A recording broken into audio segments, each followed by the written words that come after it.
그럼 이어서 오늘 시장 흐름 짚어보도록 하겠습니다. 트럼프 대통령이 캐나다와 멕시코 또 중국에 관세 부과를 강행하면서 앞으로 경기가 둔화될 수 있다는 우려가 커졌습니다.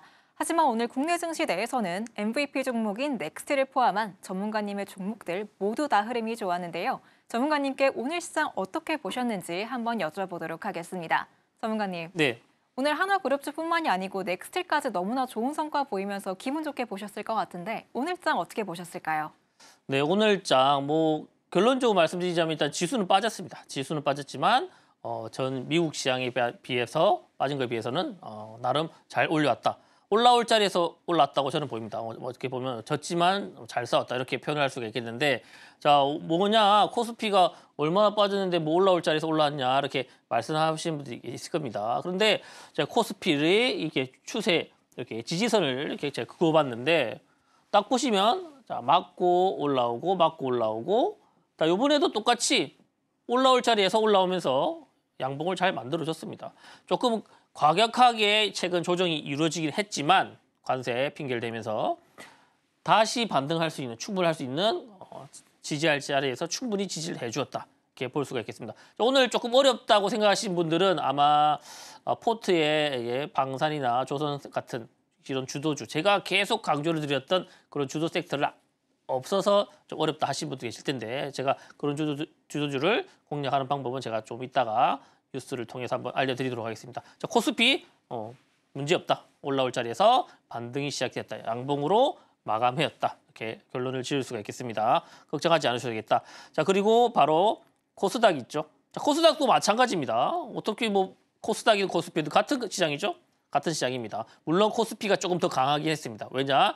조선 방산 섹터, 하나에어로스페이스나 하나오션 같은 제가 항상 강조드렸던 그 종목들이 코스피 있다 보니까 아무래도 좀 강하게 했지만 그래도 같은 섹터 종목들이 코스닥에도 있습니다. 그래서 코스닥도 올라올 자리에서 이렇게 정직하게 반등이 나왔습니다. 이렇게. 그렇죠? 이렇게 보니까 또 큰 무리가 없는 다시 이제 반등을 하겠구나 이렇게 볼 수가 있겠습니다. 그래서 이렇게 통계나 확률과 이렇게 패턴을 잘 분석을 해서 멘탈을 관리하는 게 그만큼 중요하다 보시면 되겠습니다. 주식 시장에서 살아남기 위해서 성공하기 위해서는 누가 낙관적인 비관론을 멀리하고 낙관적인 사고를 유지할 수 있냐가 관건이라고 하는데 역시나 이번에도 이렇게 보면 다시 한번 반등할 수 있는 자리다. 자 이렇게 보면 RSI 지표를 제가 세팅을 해놨었는데 여기서 한번 조금 과열권에서 한번 쉬다가 갈 수도 있다고 말씀을 드렸습니다. 근데 조금 과격하게 급하게 좀 지지선을 터치했다 하지만 다시 한번 올라갈 수 있는 충분한 이제 내일부터는 반등을 해도 뭐라 할 사람 아무도 없을 것 같아요.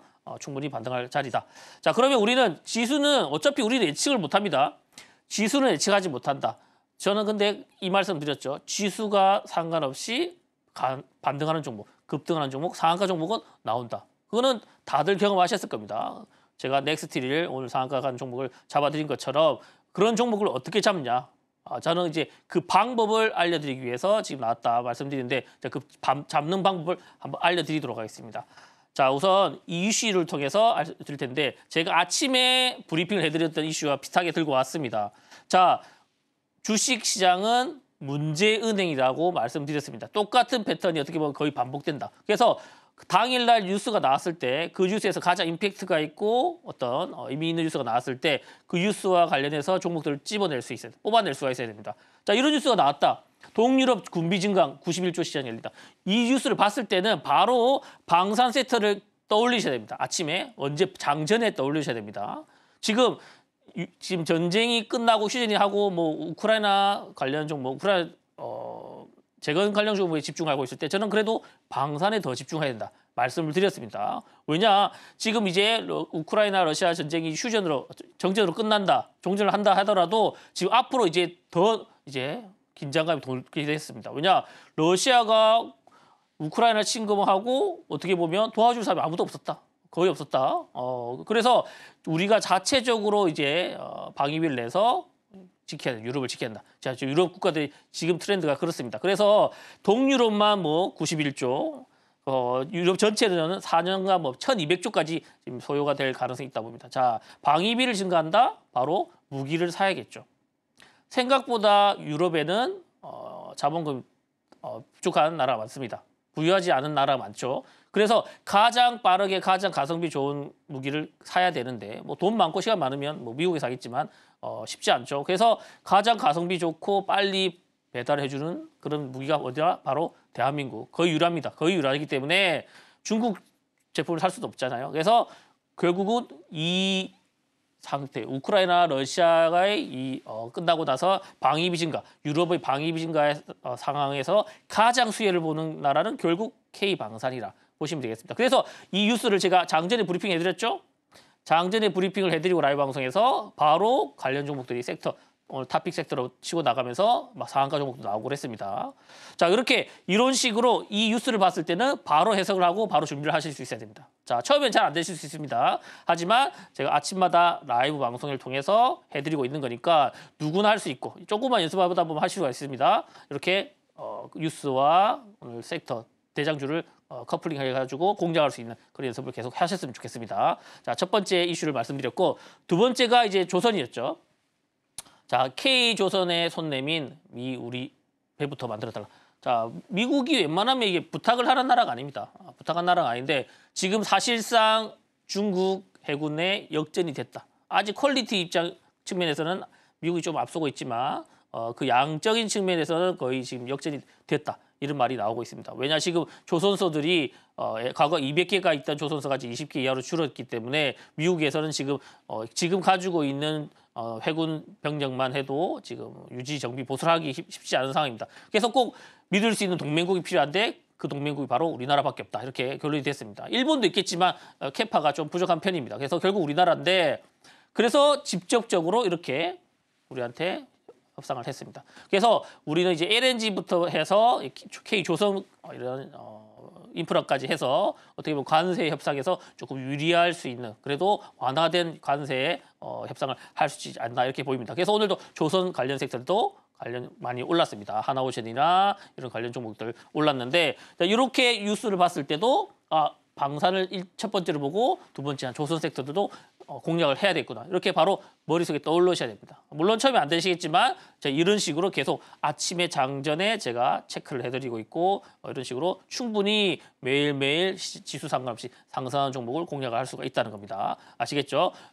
주식시장은 문제은행이다. 반복되기 때문에 연습만 해놓으면 충분히 매일매일 먹거리가 나온다. 이렇게 말씀드릴 수가 있겠습니다. 자, 요 세 번째는 첫 번째, 두 번째보다 조금 약하긴 했지만 가까운 시일 내에 계속 잘 보셔야 되는 섹터라고 제가 들고 왔습니다. 전고체 배터리입니다. 자, 이 2차 전지 이 시장 전체적으로 봤을 때는 아직은 저는 이제 시기상조라고 봅니다.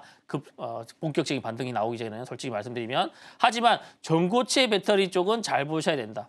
자, 지금 2027년, 2028년 지금 상용화 얘기가 나오는데 지금 전기차 시장이 캐즘이 발생한 이유가 뭘까요? 바로 생각보다 짧은 주행거리 그리고 열폭주행이란 안전 관련 그런 불안감이죠. 그런데 이 두 가지를 다 해결할 수 있는 게 사실상 전고체 배터리입니다. 주행거리가 1000km 이상 넘어가고 폭발 위험도 많이 줄어든다 볼 수가 있겠죠. 그래서 2027년, 28년부터 한중일 지금 전고체 배터리를 누가 먼저 상용할 수 있냐 여기서 좀 일본이 좀 빠르다는 편이 있습니다. 근데 이 전고체 배터리 쪽에서는 계속 보셔야 된다.